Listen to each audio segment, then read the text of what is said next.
아멘. 오늘도 주일 예배 나오신 성도님들 주님 여러분 다시 한번 환영하고요. 오늘 말씀을 통해서 주님의 음성 듣는 귀한 역사가 있기를 주의 이름으로 축원합니다. 아멘. 지난주까지 90주간에 걸쳐서 창세기 강의 설교를 진행했습니다.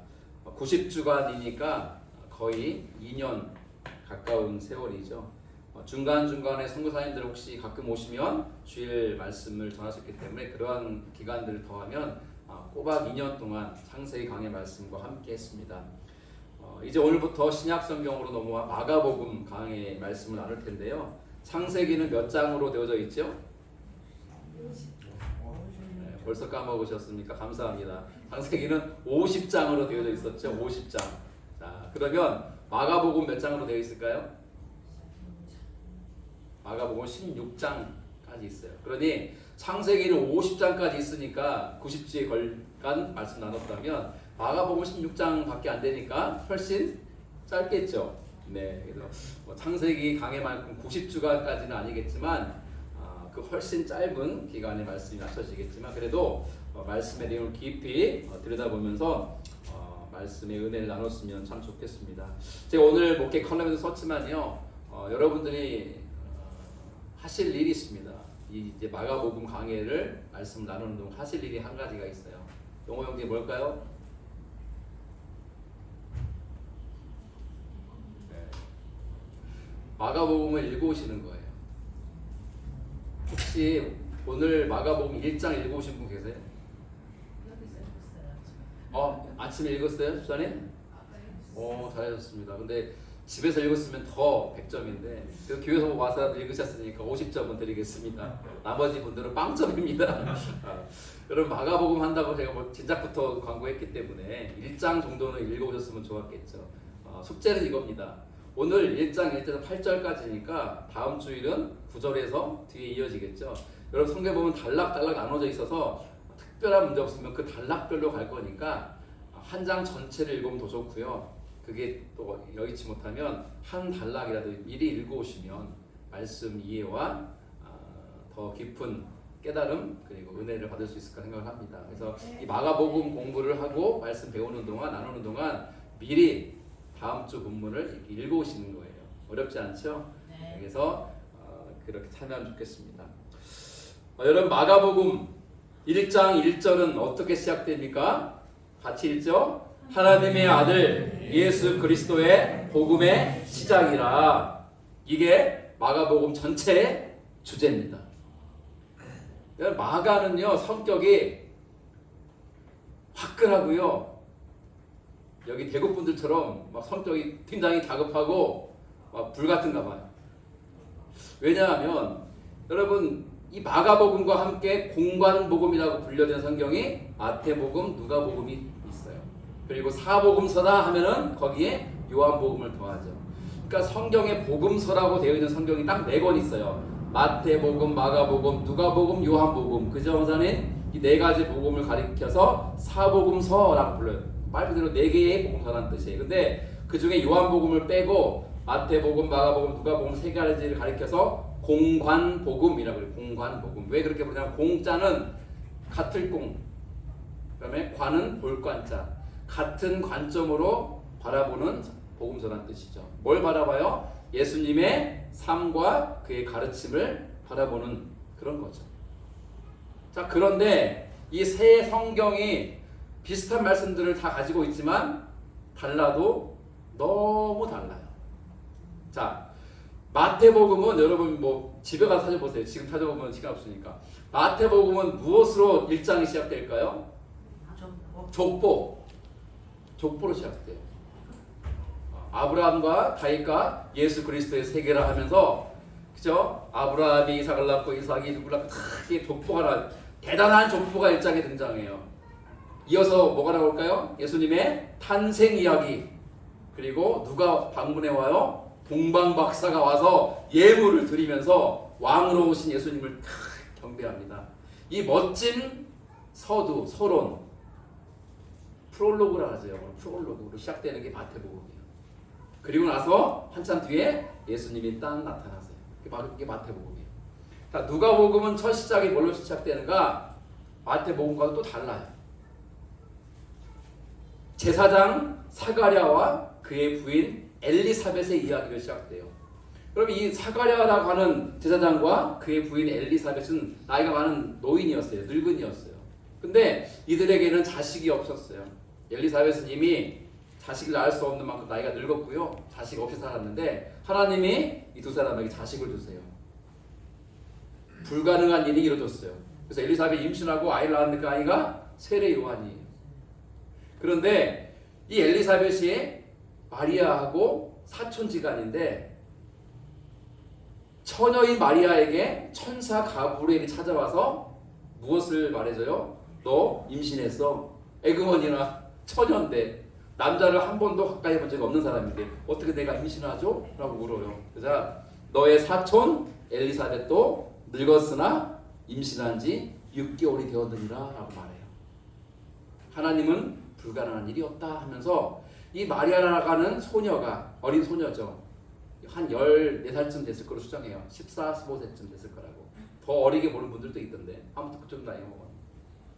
자기 뱃속에 아이를 가진 것을 알게 되고요. 성령으로 잉태되어진 하나님의 아들 그리스도 예수를 임신한 것을 알게 되죠.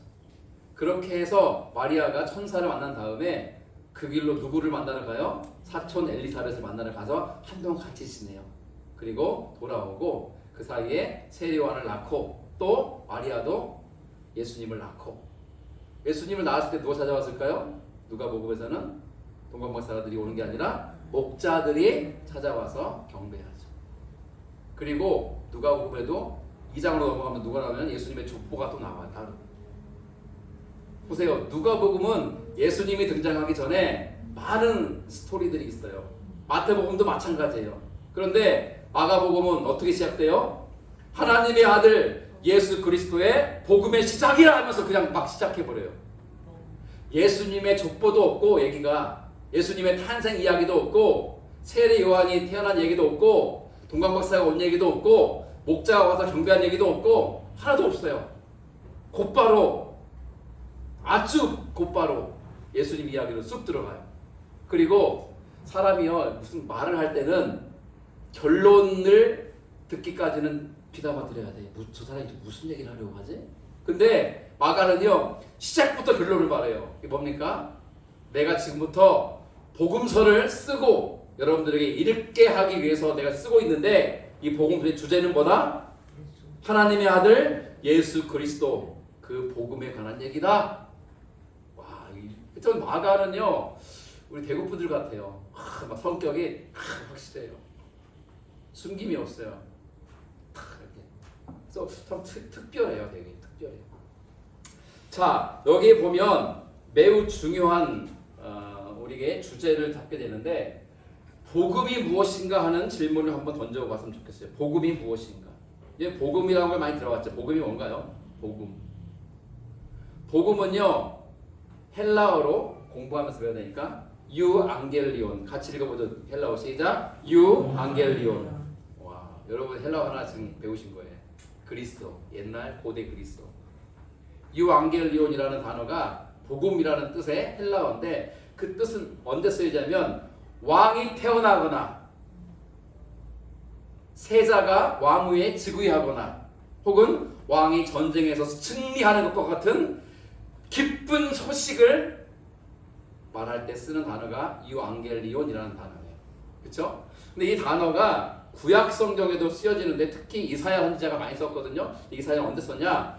적군을 물리치고 하나님의 통치를 실현할 메시아 곧 그리스도에 대한 기쁜 소식을 말할 때 유앙겔리온이라는 단어를 썼어요. 그게 복음, 기쁜 소식이라는 거죠.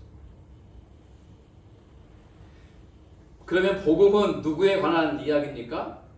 하나님의 아들 예수 그리스도에 관한 이야기예요. 그분의 삶과 그분의 사역과 그분의 행적과 그분의 말씀과 그분의 가르침에 관한 모든 것이 복음, 기쁨의 소식이라는 거죠. 근데 보면은 이 복음의 시작이 예수 그리스도다. 그런데 사실은 엄밀히 보면은 이 세상의 모든 것의 시작도 예수 그리스도이라는 것을 우리는 알 수가 있어요. 여러분 이 세상의 역사를 가늠하는 이 시간의 기준이 뭡니까? 연도의 기준이 뭡니까? 연도. 우리가 지금 몇 년도 살고 있죠? 예? 2025년. 근데 사실은 2025년이라고 하면요, 좀 50점밖에 안 되고, 정확히 말하면 서기 2025년이라고 그래요. 서기. 여러분, 서기가 뭐예요? 서기라는 것은요, 한자로 서력 기원이라는 뜻이에요. 서력. 서양 달력의 기원이다. 서양 달력의 기원은 누구냐면 예수님의 기준이에요. 그래서 여러분, 예수님 이전의 역사를 기원 전이라고 들어봤죠? 기원 전. 그리고 기원 후. 영어로는 BC AD라고 하는데 그 기준이 되는 분이 예수님이세요. 예수님. 그래서 왜 기원 전을 영어로 BC라고 쓰냐면요. 뭐 공부하는 거예요, 공부. Before Christ. 예수님 이전의 역사를 줄여서 BC 앞자만 딴 거예요. BC. 역사는 딱 두로 나눠져요. 예수님 이전의 역사와 예수님 이후의 역사. AD는 뭐냐? 맞을 라틴어라고 아노 도미니, 주님의 해라는 뜻이. 주님이 오신 이후의 역사를 말해요. 그러니까 우리가 지금 2025년이라고 말할 때 2025년은 무엇을 기준으로 2025년 됐다는 뜻이에요, 동교형제? 예수님이 이 땅 가운데 오신 그 해를 기준으로 2025년이 됐다는 뜻이에요. 여기에 반기를 들고 불교 쪽에서는 뭐 불기 들어봤죠? 부처님이 태어나신다는 기준으로 자기들끼리 불기 몇 년이라고 하는데 몇 년인지 아세요, 여러분? 불기? 지금 저도 몰라요. 찾아보면 나오겠지만 불교에 있는 소수만 그렇게 쓰고 있지 세계 모든 사람은 뭘 써요? 서기 써, 서기. 서기의 기준은 예수님이. 여러분 이게 우연한 일일 것 같으세요? 우리 김용철 성도님, 세상 모든 70억 넘는 인구가 연도를 계산하고 기준 삼을 때 예수님을 기준으로 예수님 이전의 역사와 예수님 이후의 역사를 나눠서 이렇게 하잖아요. 그것이 우연한 일이냐고요? 아니잖아요. 예수님이 모든 것의 시작이기 때문에 그런 거예요. 여러분 달력도 월요일이 첫날이 아니에요. 일주일에. 권사님 일주일의 첫날이 뭡니까? 달력에 보면은 주일이잖아요. 사람들은 그래요. 제가 말씀드렸잖아요. 주말이나 주말 금요일 밤부터 토요일 주일까지를 주말로 생각하는데 그건 세상 사람들이 그렇게 생각하는 거고 우리는 주말은 그냥 금요일 저녁부터 토요일까지가 주말인 거고 우리한테는 우리의 주일은 일주일의 시작인 거예요. 우리 일주일 동안 살다 와가지고 예배 드리는 게 아니라 새로운 일주일을 시작하면서 예배 드리는 거예요. 요거 이제 알겠어요? 생각을 바꿔야 돼요. 한 주간 살다가 지치고 피곤했으니까 위로받으러 온 게 아니라 말씀과 성령의 감동으로 은혜 받고 주시는 새 힘으로 한 주간을 살고자 시작하는 게 주일인 거예요. 다른 거에 우리는 달라요. 왜? 우리의 기준은 예수님이시니까. 그러니 우리의 모든 것의 시작점은 누구라? 예수님이라는 거예요. 여러분 가끔 혹시 최 집사님 이런 마음 가진 적 있으세요? 내 인생을 한번 다시 살아봤으면 어떨까? 저는 가끔 그런 생각을 해봐요. 태어날 때부터 다시 시작하면 너무 기니까 한 30살쯤으로 돌아가서 30세부터 우리 용호 형제나 정하담의 때 나이대로 돌아가서 인생을 내가 다시 살아볼 수 있다면 지금보다는 더 잘 살 수 있을 것 같은 생각이 드는 거예요. 다시 한번 시작해봤습니다. 맞아요. 그죠? 우리는 시간을 거슬러 갈 수가 없잖아요, 권사님. 내가 30살로 갈 수가 없잖아요. 그런데 우리가 우리의 능력으로 시간을 타임머신하고 갈 수 없다는 것은 뭐 영화 속의 얘기니까 과거로 갈 수 없지만 중요한 것은 지금 우리의 인생을 다시 시작할 수 있다는 거예요. 누구를 통해서? 예수 그리스도를 통해서. 우리는요, 우리의 삶이 새로워지기를 바라요. 그런데 우리는 새롭게 만들 능력이 있다 없다? 없어요. 그럼 누가 필요한 거예요? 우리 주 예수 그리스도가 필요한 거예요. 오늘 본문은 그리고 마가복음 그걸 얘기하는 거예요. 여러분이요, 여러분의 인생이 새로워지길 바랍니까? 예! 예수님을 만나십시오. 여러분들의 인생을 다시 시작해보고 싶습니까? 예! 그렇다면 하나님의 아들 예수 그리스도를 만나십시오. 그 얘기하는 거예요. 오늘 본문은 어떤 측면에서 내가 나누고 하냐면 오늘 본문은 나누겠지만 그거예요. 주님의 오실 길을 준비하라라는 메시지가 우리에게 전해졌어요. 여러분 주님이 이 시간에 우리가 오신다면 우리 여기 있는 12명의 심령 가운데 다 오시는 게 아닐 수 있어요. 어떤 사람의 심령 가운데는 찾아와 오시기도 하지만 어떤 사람의 심령 가운데는 찾아오시지 못하는 그런 심령도 있어요. 여러분 자동차를 탈 때 오토바이도 마찬가지거든요. 막 포장되어 있지 않은 비포장 도로를 빨리 달릴 수 있습니까? 그랬다가는요 차 망가지고 오토바이 망가지고 사고 납니다. 여러분 차가 쌩쌩 달리려면 어떻게 해야 돼요? 그 울퉁불퉁한 비포장 도로를 깎아가지고 판판히 만들고 패인 곳은 흙을 넣어가지고 메꾸고 그 다음 위에 아스팔트를 쫙 깔아가지고 그죠? 이제 이렇게 말려야 돼요. 그래서 이제는 다 완성되면은 여러분 아스팔트 새로 깔은 데 달려보신 적 있죠? 제집사님 기분이 어떠세요? 승차감 기가 막히잖아요. 승차감이 정말 좋습니다. 이 차가요 이 도로에 딱 붙어가는 것 같은 느낌인데 촥 해가지고 흔들림이 없어요. 흔들림이.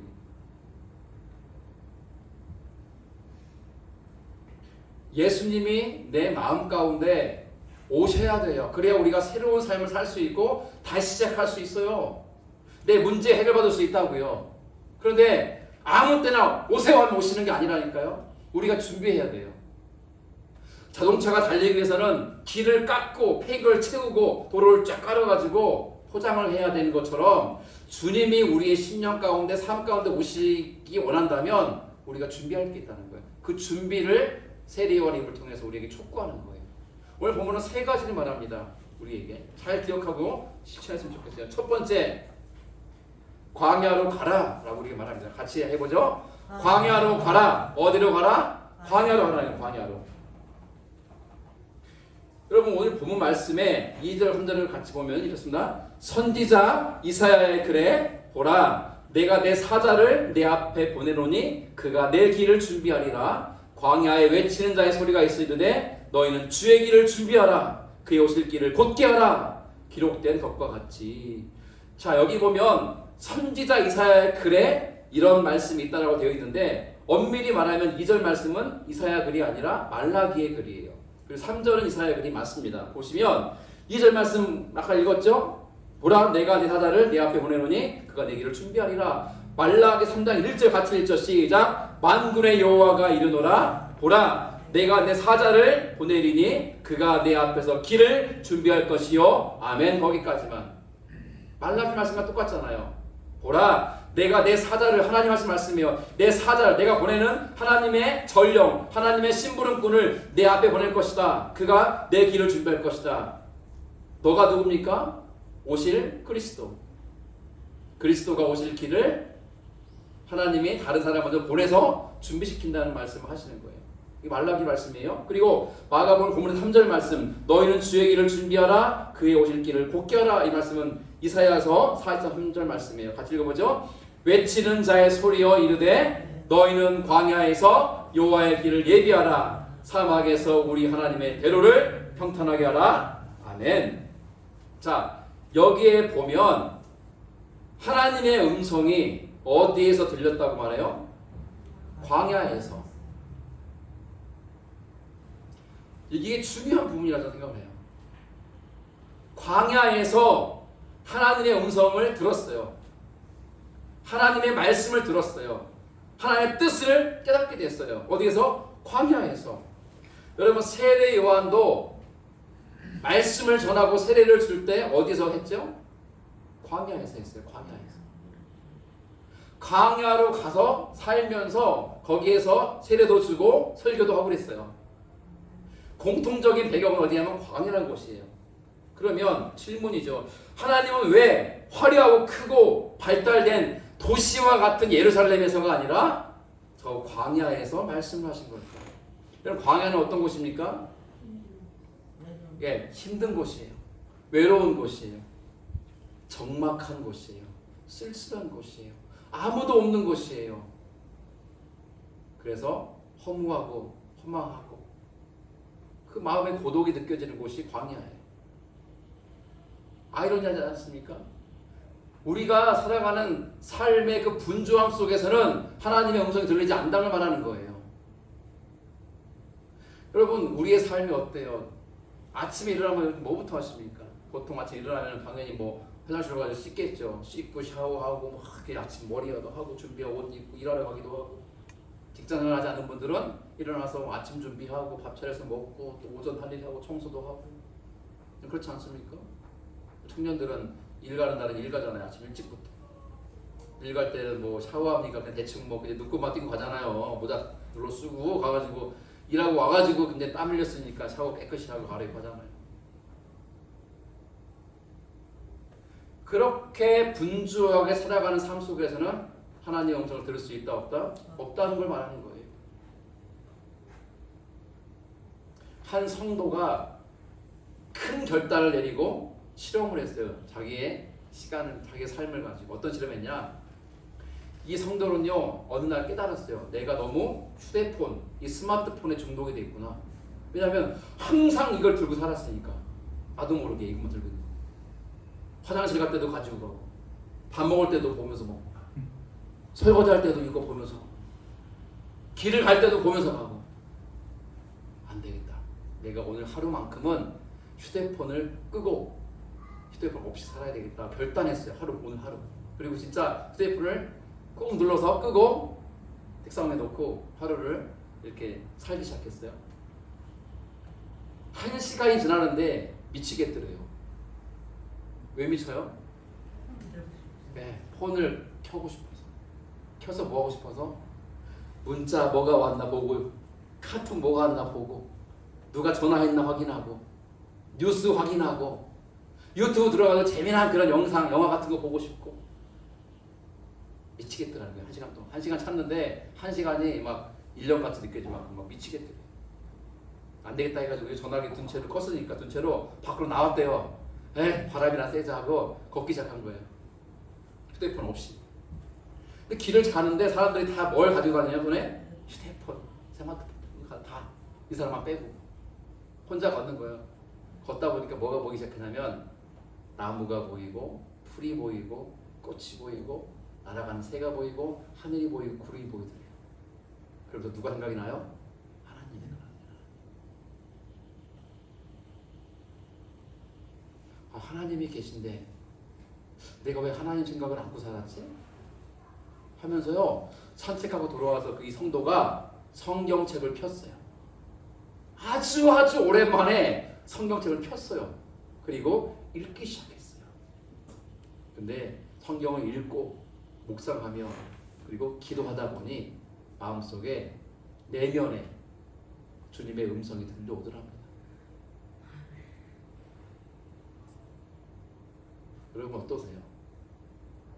왜 하나님은 우리의 인생을 때로 광야와 같이 거칠고 외롭고 험난하고 어려운 삶의 환경으로 몰아넣으실까? 거기에서만이 주님 만날 수 있고 주님의 음성을 들을 수 있기 때문인 줄 믿습니다. 아멘. 그런 거예요. 요호 형제 있잖아요. 왜 다리를 다쳐가지고 부상을 입게 했을까? 흉터 평생 가지고 갈 거 아니에요. 이제 나중에 여자친구가 오빠 다리 이거 뭐야? 왜 그래? 왜 이렇게 여기 흉터가 막 크게 있어? 그러면은 말해야 될 거 아니야. 이러다 다쳐 이랬다고. 뭐 오빠 다리 이상한 거 아니야? 우리 헤어져. 그럼 어떻게 안 되잖아요.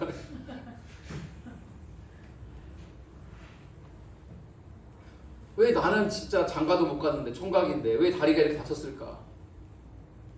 병원에 누웠을 때 뭔 생각했습니까? 하나님은 때 우리 삶에 어려운 환경을 허락하세요. 그리고 그 광야를 우리를 오라 부르세요. 거기에서 만나주시기 위해서라니까요.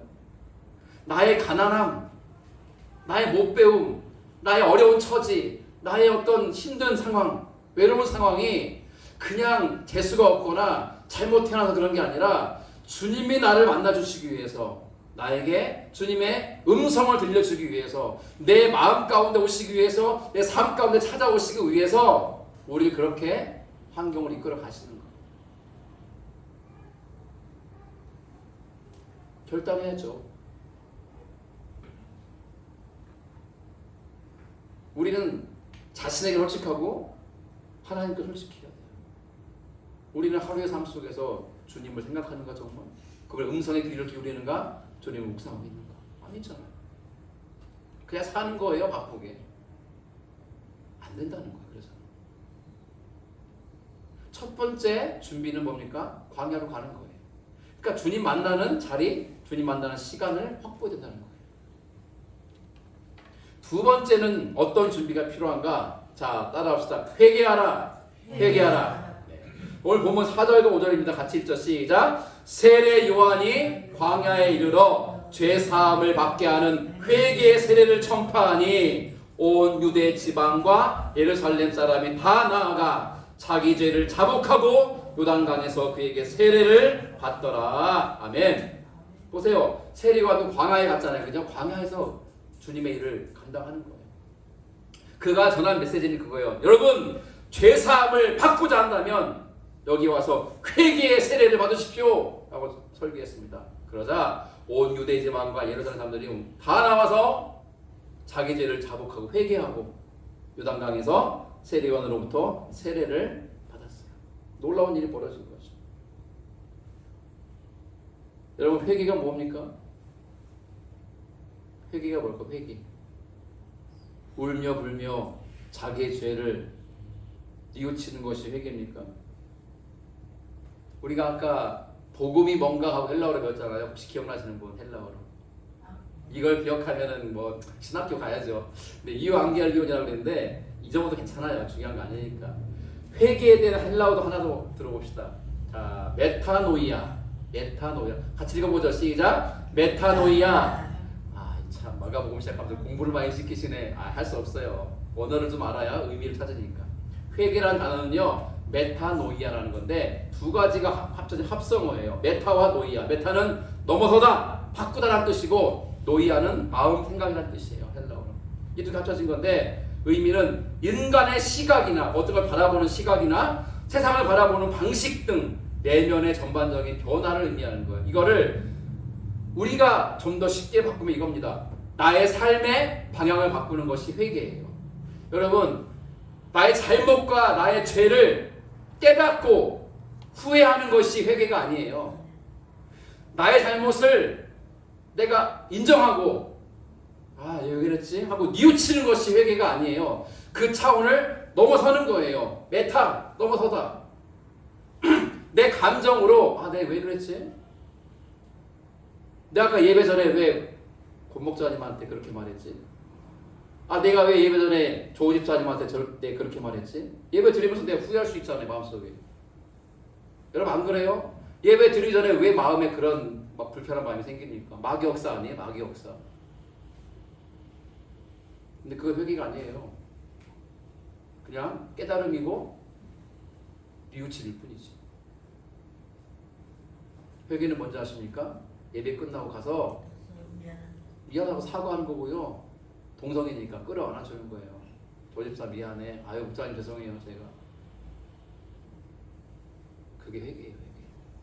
회개. 회개는요. 여기 와가지고 동경자가 하나님께 울고불고 기도하는 거가 회개가 아니에요. 물론 그렇게 하는 과정이 필요한데 그게 전부가 그걸 넘어서야 돼요. 만약에 동경자가 맨날 입만 열면 거짓말만 하나 해보세요. 사람들이 저 인간 진짜 입만 열면 거짓말이네. 그 회개한다 나와. 하나님 나는 그렇게 입만 열면 거짓말하죠. 죄송해요 하나님. 눈물 콧물로 기도하고 가는 게 회개가 아니라니까요. 뭐라고요? 거짓말하는 삶에서 돌이키는 거예요. 거짓말하지 않고 참된 말을 하는 삶으로 바뀌는 것이 회개예요. 회개가 쉬운 게 아니죠. 그런데 그 회개를 해야만 우리가 정결해지고 정결해진 마음 가운데 예수의 영, 성령이 오신다는 거예요.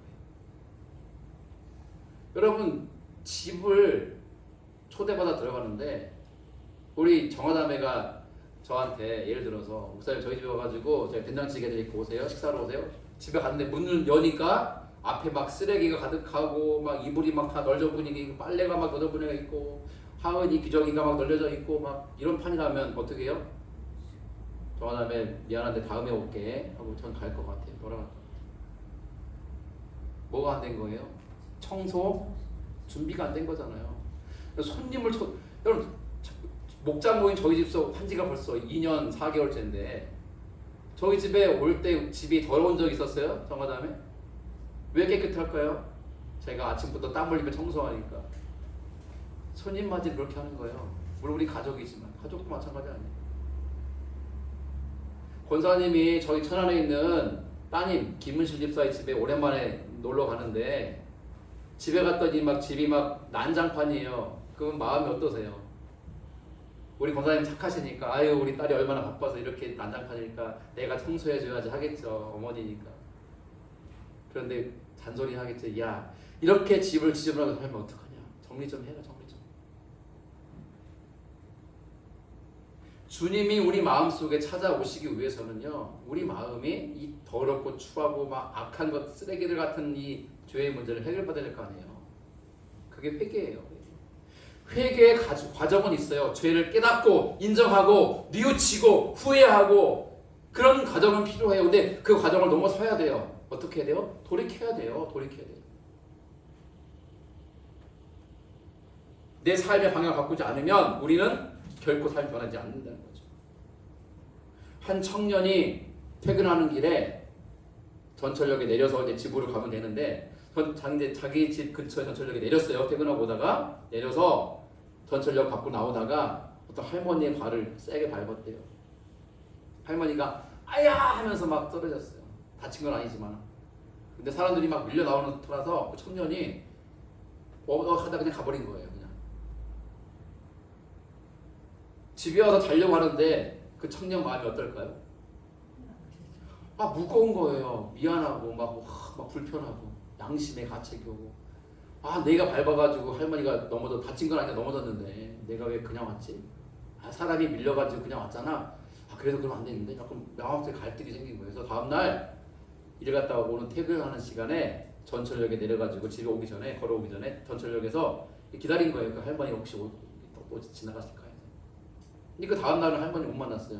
그렇게 며칠을 지났는데 며칠 후에 드디어 그 할머니를 만났어요. 그 청년이 어떻게 했게요? 할머니 저 기억나세요?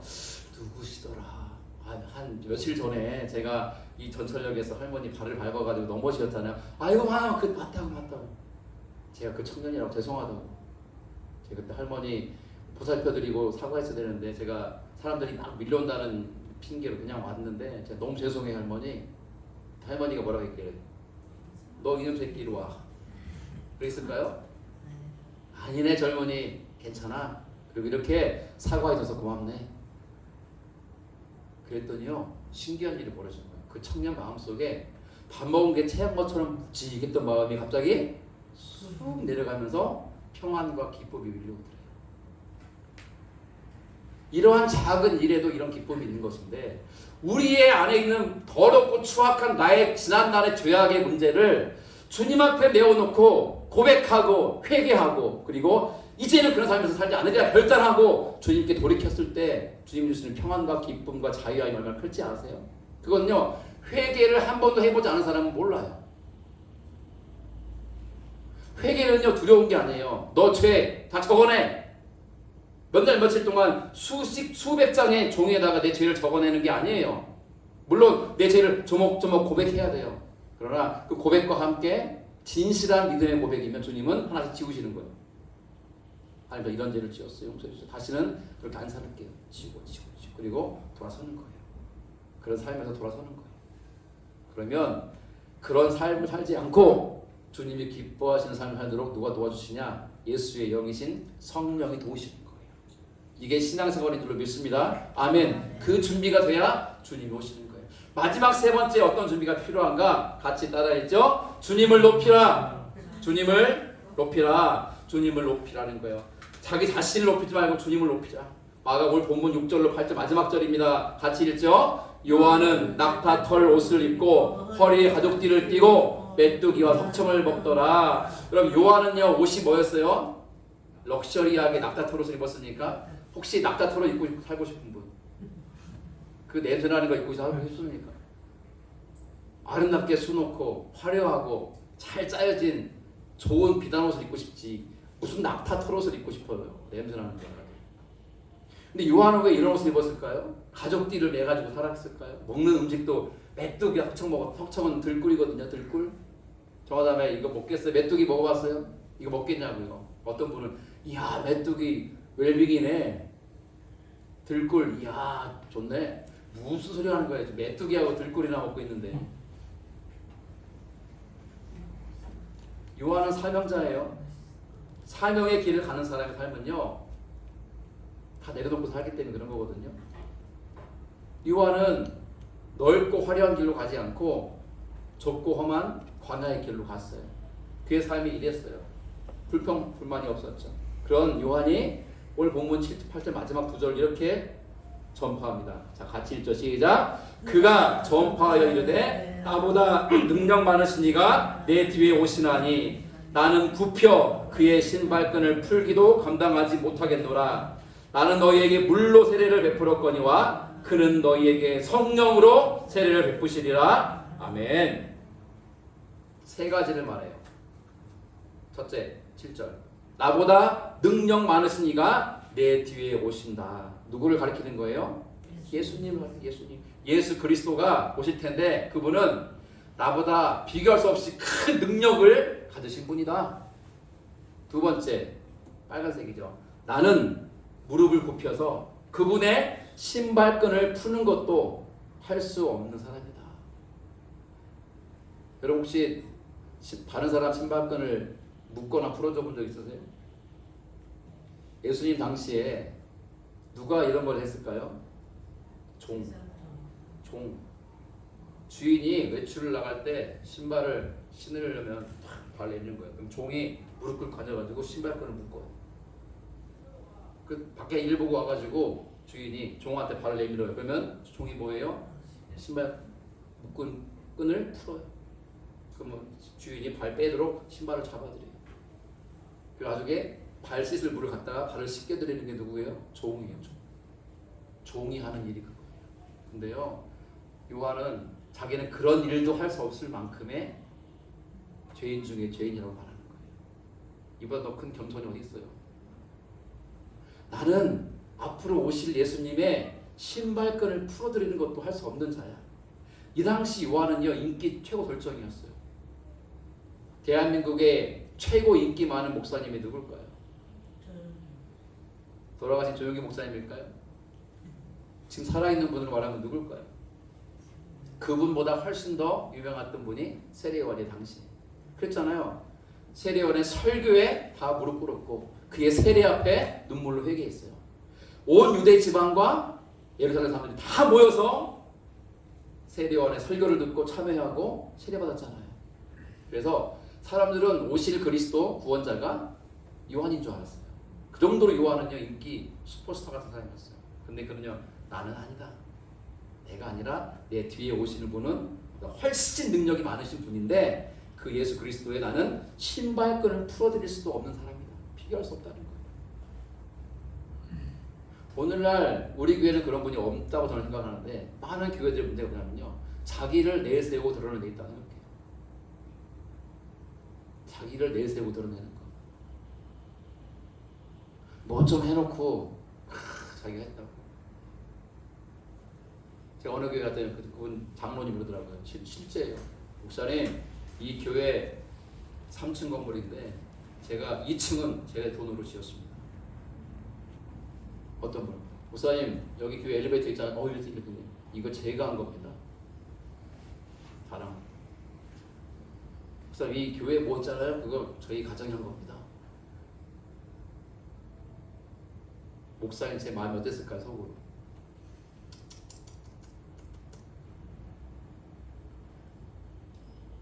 어느 한 성도가 수십 년을요, 교회에 있는 둥 없는 둥 잘 안 보이는 곳에서 열심히 봉사를 했대요. 청소하고 밥하고 뭐하고 막. 수십 년의 세월이 지나서 나이가 많았는데요, 어떤 이제 젊은 후배 성도가 물었어요. 권사님 됐겠죠. 권사님은 제가 보니까 수십 년 동안 그렇게 보이지 않는 곳에서 봉사하고 섬기던데 사람들이 안 알아주니까 서운하지 않으세요? 그랬어요. 그때 그 권사님이 뭐라고 할게요? 김 집사, 주님의 일을 섬길 때는 내가 드러나면 안 돼. 오직 주님만 드러나야 돼. 이게 진짜 믿음 아니에요? 뭐 요만한 거 해놓고 이만큼 한 것처럼 막 과장하고 안 알아주면 막 시험 든다고 그러고 모른다고 그러고 막. 세리와는 어떤 사람이에요? 엄청난 일을 해놓고도 나는 주님의 신발끈을 풀 수도 없는 사람.